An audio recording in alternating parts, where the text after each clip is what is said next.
Yes, it's that time of day again. Time for a coffee, a chat, chill out before we head on over to tfrlive.com. And I hope you're all having an absolutely fantastic day out there. I know I am. I'm looking forward to another good show today as well. Got a returning guest, a good friend, and that reminds me, I haven't sent him a link for this. That shows my manners, right? Hang on, give me 2 secs, folks. Here we go. Yeah, Ryan Gable is going to be back on the show with me by popular demand. And it's been a while since Ryan's been on. No hidden, nefarious reason for the gap between shows. Just the way the journeys go, you know. Sometimes our paths, they're very close together, and they intersect and they cross and they intertwine. And then at other times we're so focused on our own shows, we go opposite directions, but we always come back together again. And tonight, I think it's going to be an absolute doozy. I really, really do. Be getting all of Ryan's thoughts on a whole heap of stuff that I won't be getting into here right now today, because this is our chill stream. And to anyone new out there, don't be expecting any big revelations that are going to change the world. Oh, no, no, no. This is just where we come. I have a coffee. I dive into the chat room. We chill out. And usually I find one story or two stories where we can kind of take a look at, ties in with things we've looked at in the past. And one of the topics we've always kind of skirted around and gone to time and time again is the mysterious disappearances, right?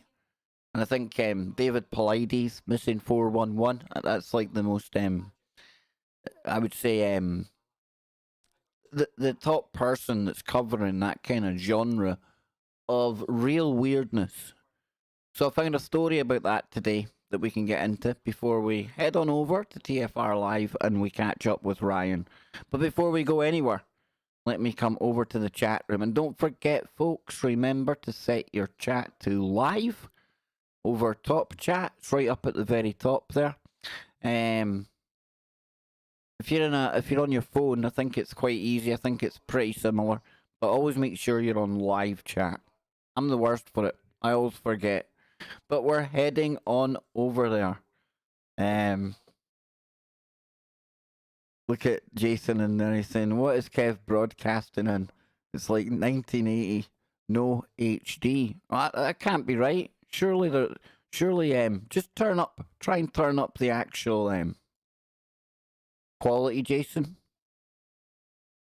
Oh dear, right enough. I think I see what you mean here. Hang on.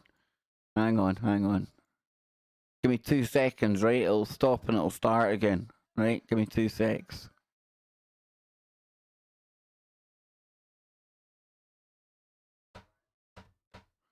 There we go. Hopefully I'm back now. Hopefully it'll be a bit better. Maybe. Hopefully. I don't know. But I'm back anyway. Okay, Jason, see what I do for you. See, midstream, and I try and get it all fixed for you, brother. Hopefully that's fixed it. But if I'd known you were on your phone, I wouldn't even have bothered. It's probably your phone, right? I don't know, dude. But we've got Polynation in there. The Wookie, Brian. We have got Greg. Big shout out to Greg. Brian again, the Wookie. Cheryl is in there. Cheryl, hope you're not skiving work. I hope I'm not keeping you back from your work there. That would be a terrible thing, right?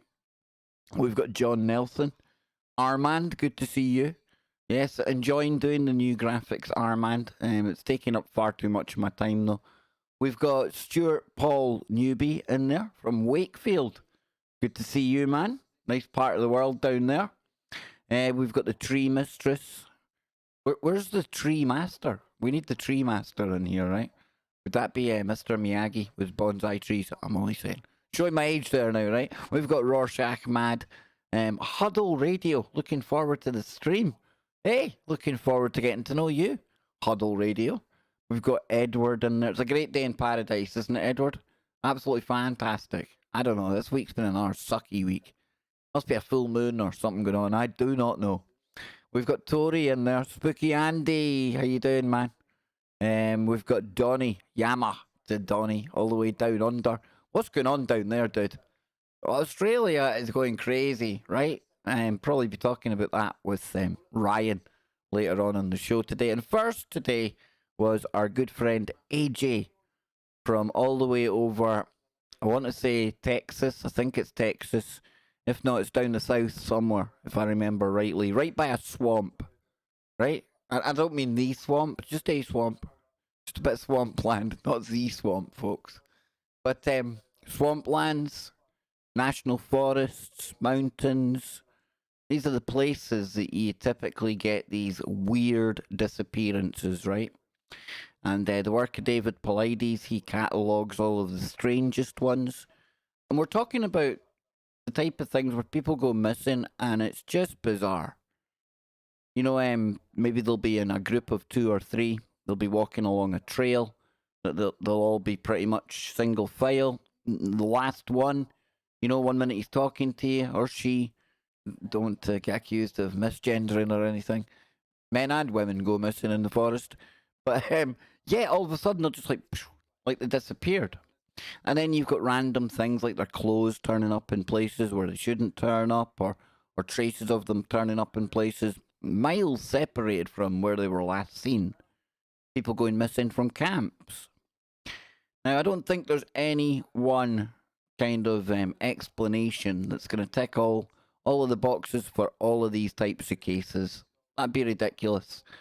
And I think in many of the cases, because, especially in America, so vast, so big, some of these locations, I would imagine, I've not checked this out, but I would imagine there's national parks in America that are probably the size of Scotland. So you can genuinely see how people can go missing, maybe fall down a ravine, and it happens, right? Never to be seen again. Mysterious, but pretty much falls into the realms of something explainable. But then there's other ones, I think, that kind of they go beyond that. And I get that there could be bad things happening to people at the hands of other bad people in the forests and the parks and things. That's another thing we have to put on the table. I'm sure that would account for some. Then there's the other ones, like the ones where the big hand comes over the back of you and you absolutely nearly crap yourself in the middle of a stream. It's like a big hairy hand coming in there. Do you see it? I'm not saying for 1 minute Anne's got hairy hands. She does have hairy hands. But yeah, so I think there's a whole kind of, as Joe would put it, smorgasbord of things going on in these parks. And of course, you're talking about a really weird and wonderful place. We all get a laugh at how I kind of, the imagination goes wild. I take you into the realms of close to being sci-fi when we talk about the forests and my little thoughts about how they're highly intelligent. Perhaps they're even super intelligences living amongst us and we don't even recognise it. And I do think that they exist in this world. And at times, or at the same time, they also have the ability, something going on, I know, it sounds weird, that traverses worlds. Aye.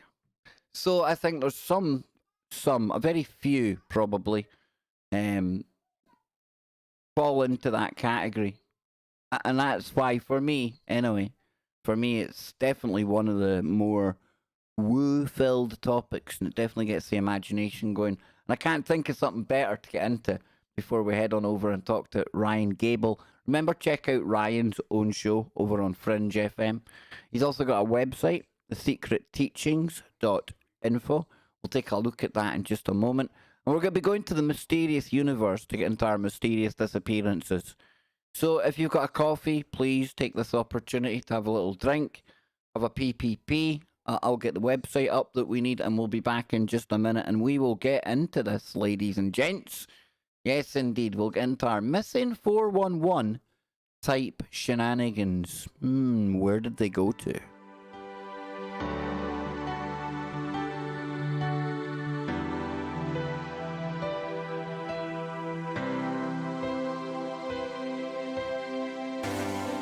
Yes, I want to expel all rumours that are going around on the really weirder, less trodden parts of the internet People are saying that maybe my mum was in Beirut yesterday and maybe she was like standing next to a naked flame, and you know how she likes that whole flatulence thing. Well, I am here to deny that. I've got an insider all the way from Beirut. I can't tell you his name, but he assures me it's nothing to do with that. Pearlie's bum never done it.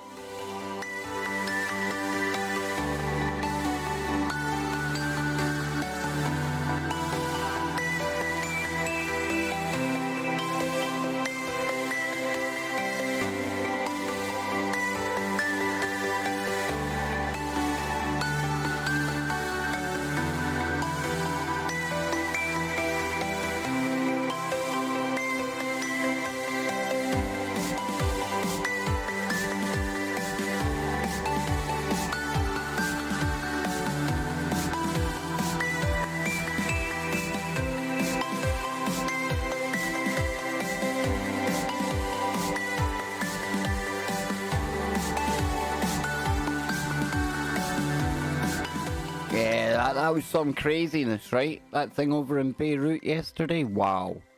Oh, wow. You know, sometimes I mock the fact that the first thing humans do anytime, like, you hear a car door shutting is we pull our phones out and start filming it. But if it wasn't for that, we might not have seen what has got to be one of the craziest videos ever, right? Damn, you think you're seeing the explosion happening and you got that kind coming out. And I'm sure all the usual suspects are telling you it's space-based weapons or asteroids, this or something going on. I don't know. I haven't had the time to look at all that. But before we get to mysterious disappearances, I've got one other weird video that I'll give you a little look at. This is a strange one. I heard suspicious observers talking about this one, but this one is over in China. Check this lightning out, folks. This is crazy. Look at that bad boy. Now, suspicious observers says that that's like a discharge coming down a power line. Boom. Look at that. Bang. Yeah. When did this become a thing? Oh, that's right. That's right. 2020. Of course it's a thing in 2020, right? That's the kind of thing that happens. So before we get to mysterious disappearances, and a big shout out to Lee Veltman, please check out his channel. Big shout out to Sid if he's in there as well. Selma, yes, big shout out to you. Best person to hear talking about this here. Suspicious observers. He says it's almost like a discharge, like a plasma discharge, as opposed to your typical kind of lightning, you know. Not so good. That would definitely ruin your day. Imagine you just stood waiting for the bus and that goes off beside you. You would absolutely big time. So yeah, with that said, before we go to the mysterious universe, everything's in a mysterious universe, right? Don't forget, big man Ryan is going to be on later today in just under an hour's time over at tfrlive.com. You can hear his show, The Secret Teachings, over on Fringe FM. We are going to be getting into a whole heap of things. Oh, a plethora of topics for me and Ryan to get into. And we'll be adding our own brand of really crap comedy as well. Me and Ryan like our comedy, and in the end of the day, if you can laugh at your own jokes, it kind of matters.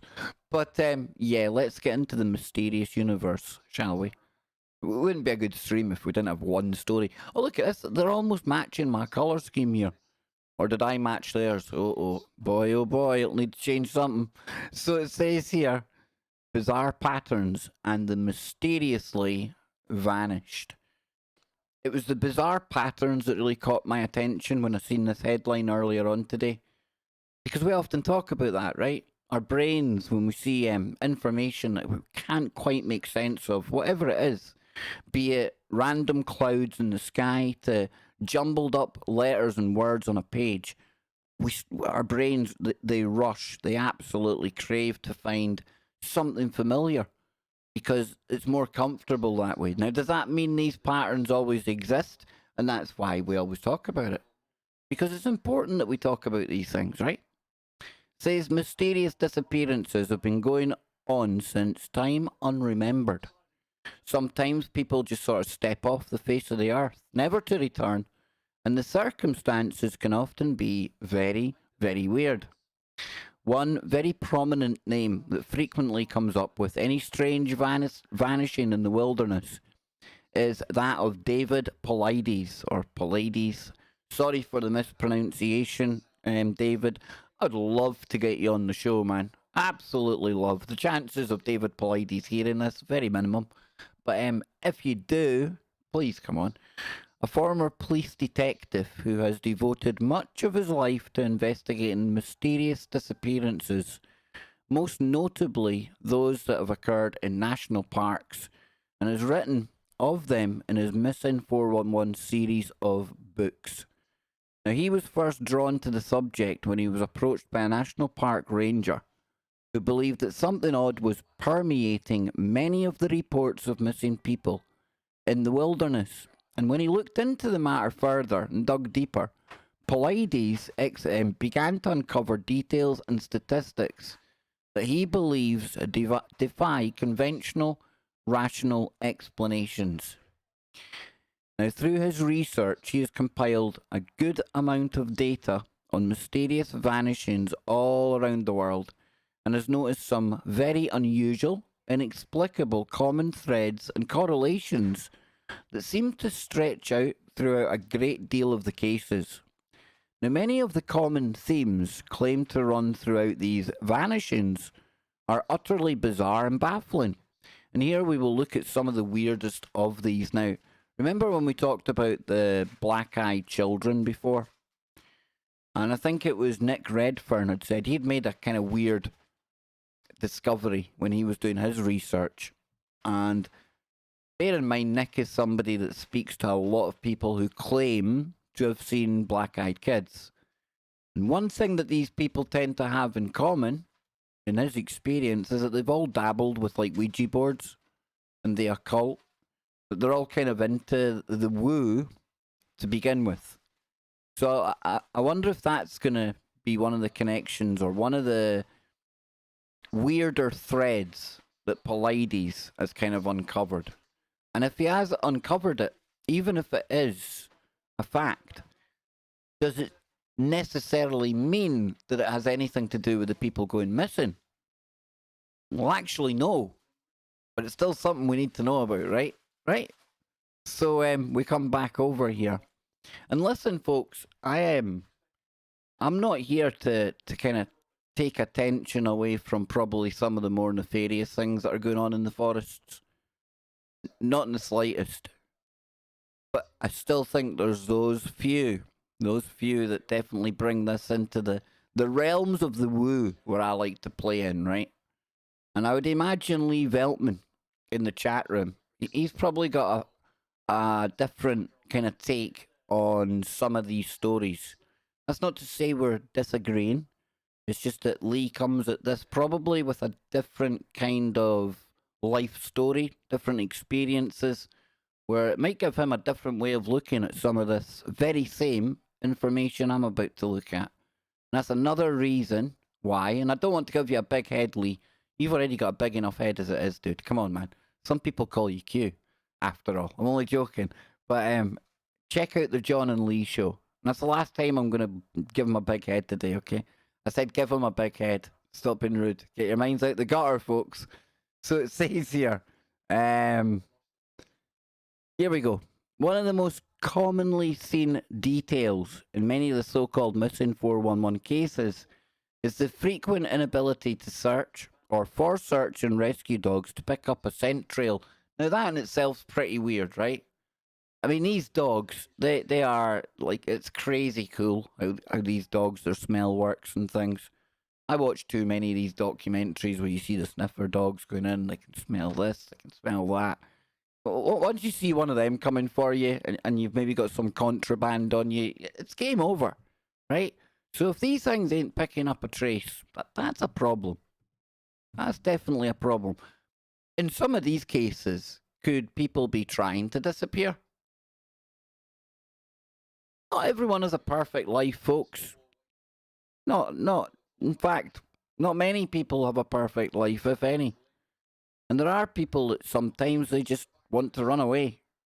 And I wonder if this is a good way to kind of almost stage your own disappearance. I know, sounds bizarre, right? This is what happens when you view it from all the way round, upside down, and all the rest of it. So dogs are described as either not picking up anything at all, or following a trail to a certain spot where it just mysteriously stops. And sometimes dogs are said to reach a point in the trail which they display panic, confusion, or other odd behaviours. Now, this scent trails will also sometimes lead to sheer cliffs or otherwise impenetrable terrain. And in every case, the trail is unable to be found again. Also odd is that when the remains of the missing are actually recovered, trying not to, trigger too many algorithms here, it often happens in areas that have been swept by the cadaver dogs who picked up nothing at the time. And the dog issue can be found in countless cases of people gone missing in the wilderness. And although it is true that there are perhaps rational explanations for this, the sheer frequency with which trained dogs fail to do what they're supposed to do in these cases is rather odd.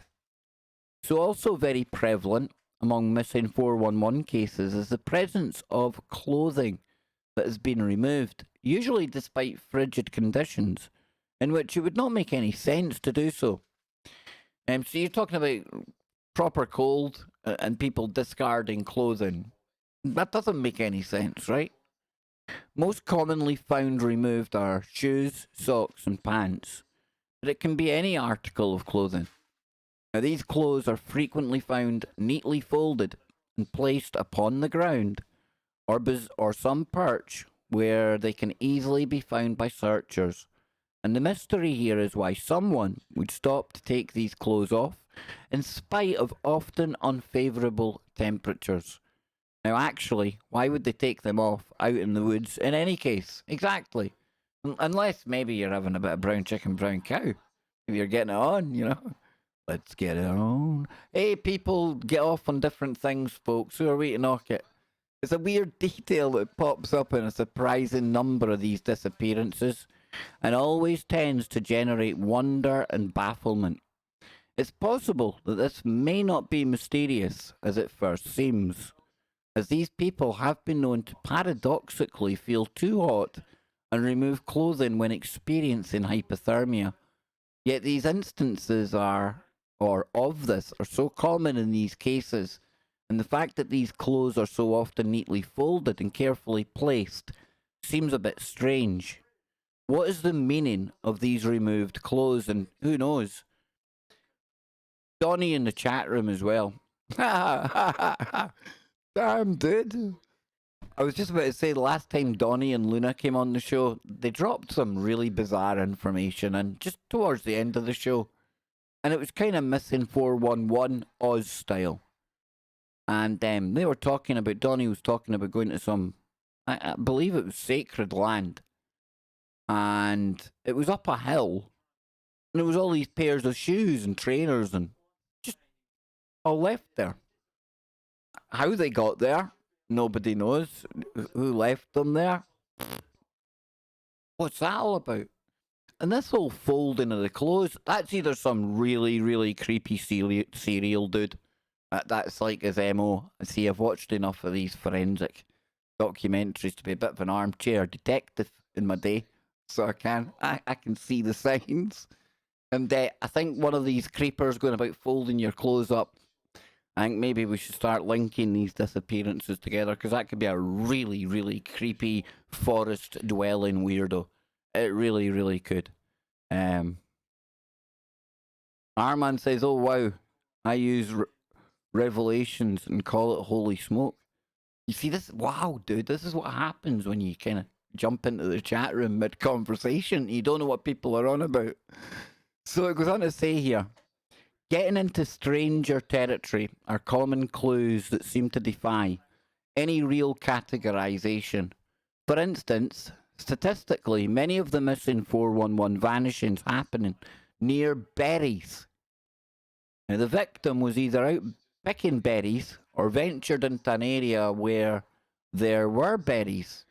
And it is something that I have written of at length here before.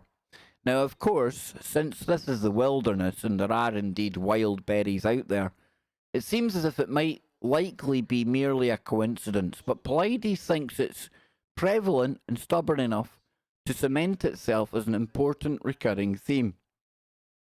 Now, the same goes for water sources.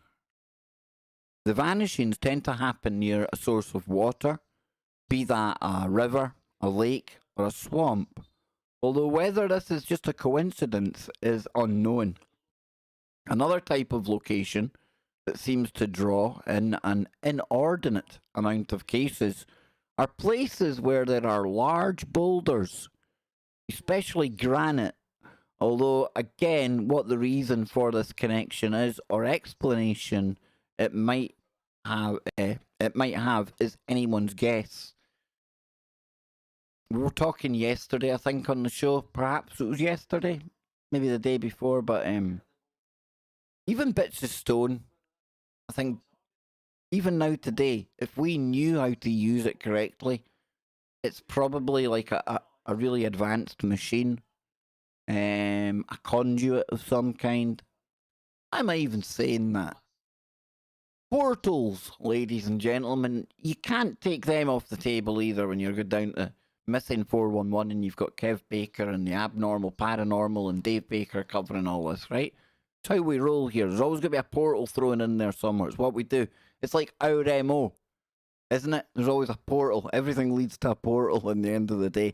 I am trying to brainwash you into the cult of the portal. That'll be the next thing they say about me online. Wait, I've probably started a rumour now. That Lee Veltman, he'll be away saying all that. So it says here, even the clothing that a person wears and the circumstances of the vanishing seemingly have a part to play. Well, take note here, folks, because here's Kev Baker's real quick handy guide to surviving Missing 411. Number 1, don't go picking berries. Berries are out. You don't want to be anywhere near berries. Dangleberries, strawberries, blueberries. You don't want berries anywhere near you. And now I'm about to tell you what clothes you shouldn't wear either. You see the things I do for you? All this free worldly advice that you get. And one day when you're in the forest, you'll think, if it wasn't for that Kev Baker, I'd ended up at that berry field over there, and who knows what would have happened. Could have become a statistic, you see? Starberries as well, Polly. Yeah, all berries. All dangleberries, a lot of them.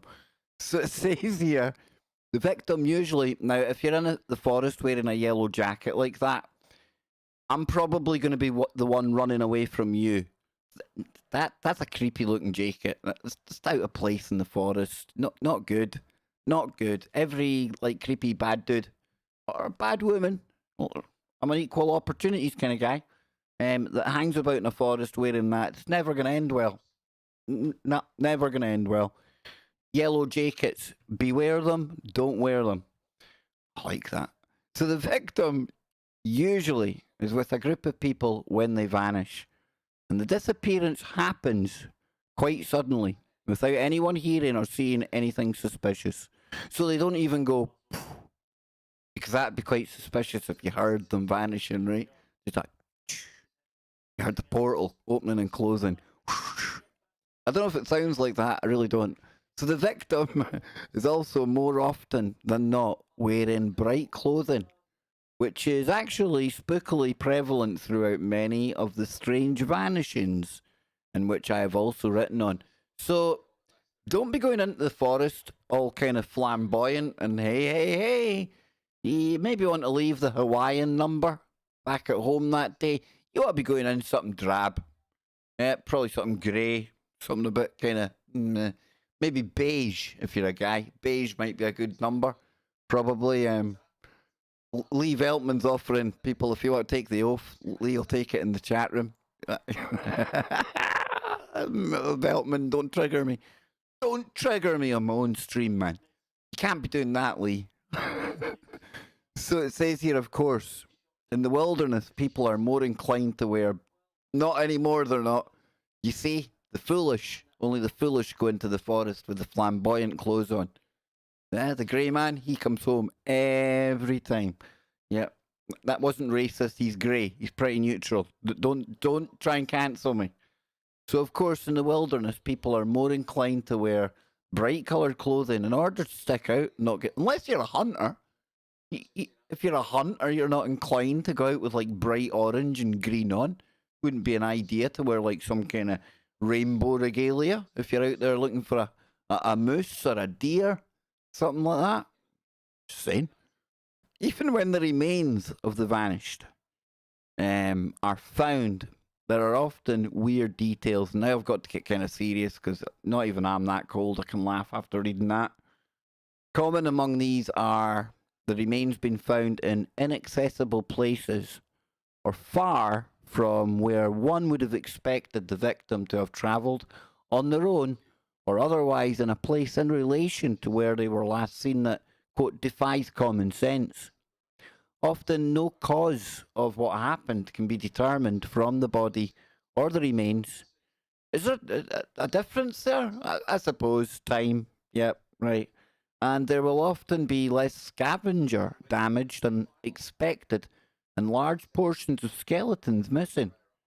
It is, of course, very possible that the missing parts have been carried off by animals or aliens or Bigfoot and have been dragged away or even discarded them at those inaccessible locations, but it's still enough to arouse curiosity. I think you can probably logically explain that because of the wildlife and things. Yeah. On the occasions in which the missing person is recovered alive, we also have some strange details that are found. Now, according to Paulides, the person is often found at a location that seems to be improbable, considering the time frame and distances involved. And making it even weirder is that the person, often a small child, usually does not remember exactly how they got there or will have a sense of missing time. Indeed, they are often confused or dazed, and younger victims are totally unable to articulate what has happened to them in any sense. That sounds like it must be absolutely horrific then. Because whatever's happened, that's been blocked out. No happening. Memory ain't accessible. You don't need that. That tells me it's something not so good. So in some cases, in which the person has been gone for an extended amount of time, they are found looking well fed and in far better condition than would be expected considering their ordeal. And again, the victims themselves are unable or unwilling to explain why this should be. Is all of this just the confusion of being scared and lost, or is it something else? Enigmatic and perplexing clues and details like those across the board have served to generate a good amount of discussion on the missing 411 style cases and have been all sorts of ideas thrown around, and many of them leaning towards the decidedly paranormal. I think it's going to be a mixture of everything. I think the paranormal explanations are probably going to be the lower end of the scale. But that doesn't matter. It's still super weird, super woo. And of course, there's going to be some really dodgy stuff in about here as well.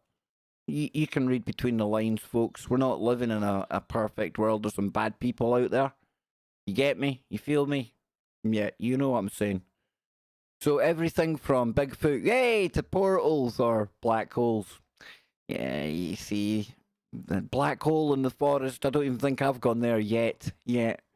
To fairies, interdimensional phenomena, and everything in between that has been proposed for holding the answer to these cases. Now, to Paulides' credit and the frustration of many, he never actually gives a theory on what he thinks it all means and is very vague about it all.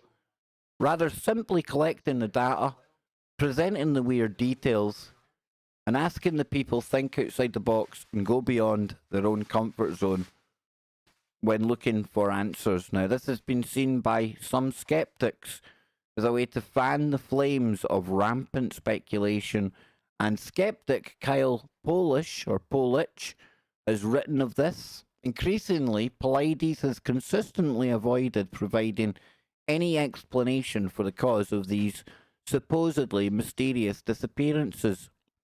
He's joined the ranks of those who are just asking questions.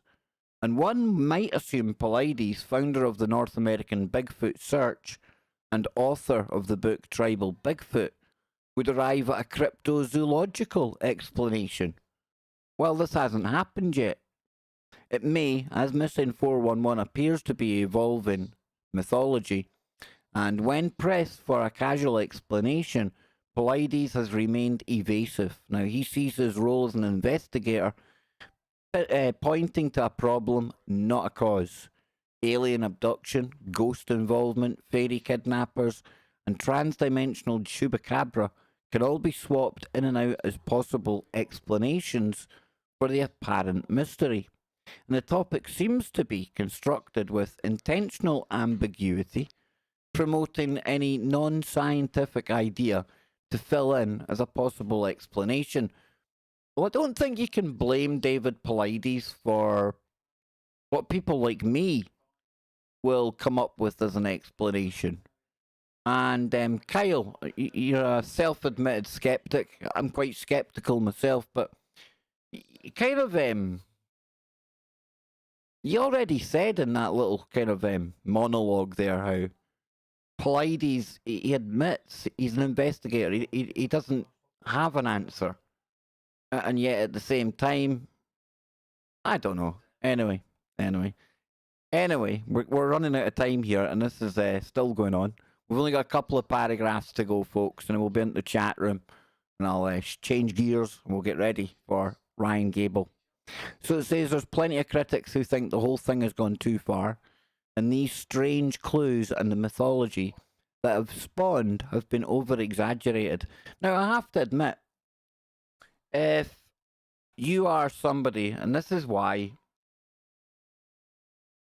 probably David Pilates will never come on my channel, but if you've written books and you've kind of made your whole kind of shtick about mysterious disappearances, then anytime you look at any type of disappearance, there's a really strong chance confirmation bias could come into it, and you could subconsciously, almost shoehorn it into that mysterious bracket without intentionally knowing it. Or, and I don't know David Pilates, but maybe, when you have a series of books like that, maybe there's a need to keep it going. And every disappearance becomes a mysterious one. And you don't want an answer to a mystery. Because if you answer the mystery, you see what happens then? No more books to write. And that's probably why I won't get him on my show, folks. But it's still a hell of an interesting topic. And it doesn't take away from the mysterious disappearances that definitely happen, okay? Don't let me put you off this topic. Oh, hell no. It's one of my favourites. So, there are those who think that these theories and assignments of import to these strange clues only muddy the waters and invite fringe theories. Skeptics point out that there is typically nothing in such case that can't be explained through other avenues, and that while odd, these cases are not necessarily outside of the norm. Polish further criticizes this trend and the connections Pilates makes by saying, with much imprecise criteria, it seems Pilates considers himself the only person fully qualified. This guy's really got the hump on with David Pilates, hasn't he? He feels a little bit like that guy who was trying to get the Ancient Aliens cancelled because of the way they acted all those thousands of years ago, I know. It's maybe somebody very woke that we're dealing with here. It definitely sounds like somebody who tripped over one of David's books or something. Maybe he got abused. Maybe somebody slapped him about with one of the Missing 411 books, and there's this deep-rooted problem that our friend Kyle has. Maybe an hour on Kev's psychological kind of therapy couch. I'll get to the bottom of it, brother. You'll be all happy. You'll be thinking David Pilates a good guy again. What am I talking about? I have no idea. So on the whole, I find no outstanding cases in my research of missing 411. You see, in one breath, he's criticising David Paulides for thinking he's the only person qualified to identify this. But in the same sentence, no, one sentence later, he's now making out he's qualified to tell you none of them qualify for missing 411. You see, I'm not even going to read that. So no matter what one thinks of the work of Paulides, one thing that many agree on is that he has dug up some cases that would otherwise never seen the light of day, and he's gathered an impressive amount of data. It is an interpretation of this data that seems to draw the most discussion, debate, and indeed criticism. Yet these details still remain. The clothing, the strange locations, the dogs, the berries, the state of the bodies, all of it really does lurk in the background of many of these strange cases. And what does it all mean, if anything? And that's what we always have to remember. Just because we find patterns, just because we connect dots, that's fine, that's very good. But do they just connect, or does it mean something deeper? That's where you got to really call in your old discernment and maybe sometimes dig even deeper into whatever you're digging into. It says, whatever one may think, these cases largely remain unsolved, and those potential clues still flit about, inviting speculation and analysis. Now I'm going to be back in 1 minute, so grab yourself a little drink of coffee, a little drink of tea. Not that there's been anything stopping you drinking tea or drinking coffee in the past couple of minutes, but I'll be back. We'll wrap this up and then we'll get ready for Ryan Gable.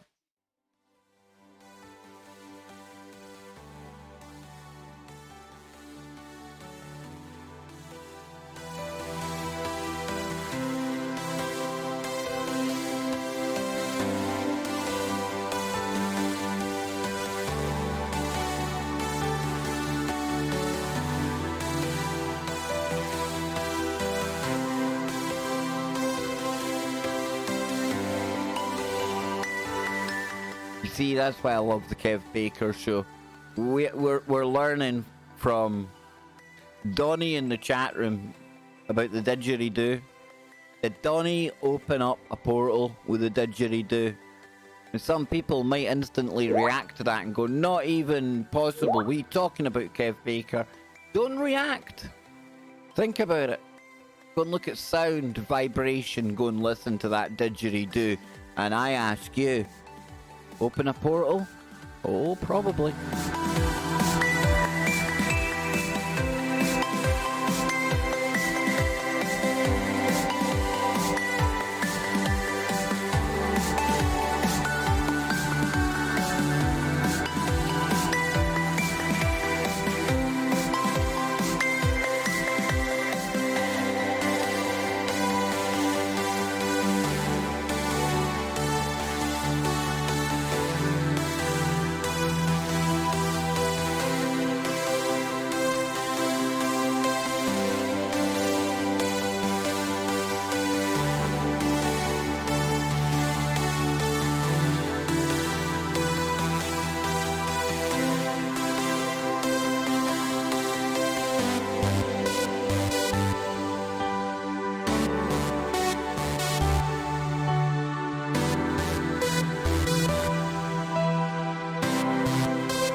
So yes, remember, I will be live with that gentleman right there.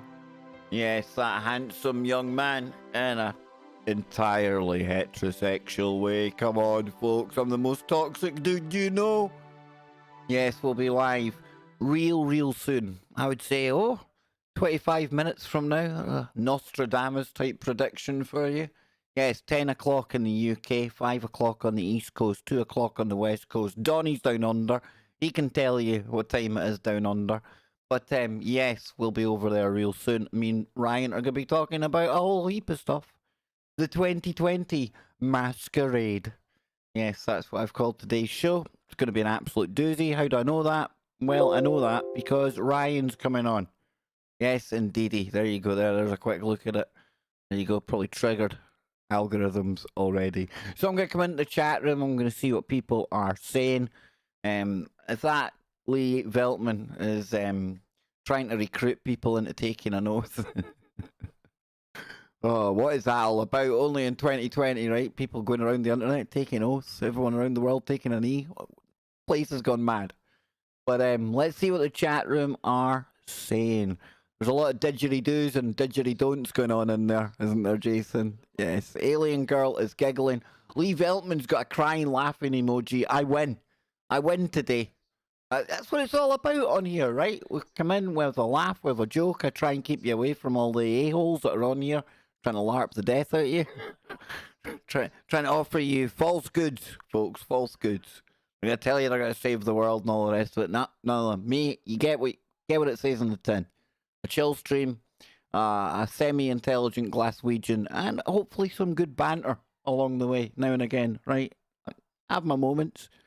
Not every show gives you a missing 411 survival kit. No. So, King Sweet. Whoa! How you doing, big man? All rise for the king. Yep. Indeed. Who else we got in there? Ryan does have a fabulous voice, Karen. Yes, he has a fabulous voice for radio. Me, I've got a fabulous face for radio. We've got Rorschach Mad in there. How you doing? Looking forward to the show, says Polly. Remember, check out Polly's channel. Check out Lee's channel. The John and Lee show, it's called. We've read the documents is another good one. Donnie's saying, you'll never know. Maybe. I think that might be to do with the didgeridoo. Or the didgeridoo. Armand will catch the rest of the show later. He's away to take his dog out. Good man. Kevin from Minnesota. He thinks it might be dodos. He thinks it's the dodos are actually. It's been a big con. They're like doing the long grift, like LARPing dodos. The whole thing where they're extinct. Yeah, they've been chilling out with the old thylacine. Yep, the two of them have been hanging out together as a master plot they've had. Yep, a hell of a plot they've hatched out together. And they're going to take over the world, they are. Mark my words. When's it going to happen? September. Yep, everything happens in September, right? So that's my 2020 Boogaloo Bingo call. Yes, dodos and the thylacine making a huge comeback. The second coming of the dodo and the thylacine. There you go. Donnie will tell me the thylacine's never gone away, though. See? What else we got in here? Oh, you see, Lee can neither confirm or deny anything. He took the oath. I knew he would. Said, don't you be taking no oath. Lee, you can have a membership to my portal anytime, man. Anytime. And that was intentionally sounded very, very dodgy. So, yes, indeedy. So, with that said, folks, when am I going to put the memberships on KBS2? When I think you're getting value for money, Jason. I don't think I'm raising the bar enough. I don't think I'm giving you the content you deserve these days. I'm having serious words with myself and Dave every day. You know, I've had a real confidence or crisis of confidence ever since I heard all of you people talking on my Discord server. I realised that, oh heck, I need to up my game, big time. So it's coming, it'll come. And when it does, oh boy, it'll be good. Oh boy, oh boy, oh boy. It's going to be a good one. But folks, I need to get going. Ryan's waiting in the green room. He's drinking a pina colada. He's got his feet up. He looks like he's ready to kick back in the hammock. And I don't want him falling asleep before the show. So I'm going to head on over there. I'm going to get him now. Thanks for chilling out with me today. Remember, no berries, no bright clothes, and yeah, I was going to say you don't be go near water sources, but if you're in the park and you're camping, you're going to need water, right? Hey, you're going to have to run the risk. 1 out of 3 ain't bad. Just stay clear of berries, yellow jackets, and you're going to be good. You're going to be good to go. Just one last thing before I do go, though. Always remember, if you're in that forest and you hear weird music, like fiddly dee music, little whistles and flutes and things going on, don't go near the music. Don't go near the music. Why? Because it's trying to lure you into a fairy circle. It is so, and that's probably where a lot of these people are going missing. So join me over on TFR Live, tfrlive.com, in 19 minutes when you will be hearing Kev Baker, uncensored, unplugged, algorithm free, with my good friend Ryan Gable. I almost forgot his name there. Oh, dang, dude. I forgot he was coming on my own show. So I need to go now and somehow die of embarrassment in front of Ryan when I call him up, and hopefully I'll remember his name. Secretteachings.info. I can remember that. Check him out on Fringe FM as well. And I hope you can join us in 19 minutes from now. Remember, folks, keep your mind open. Keep looking for the woo, but not to the point where your brain turns to black goo.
Excuse me, it's ma'am.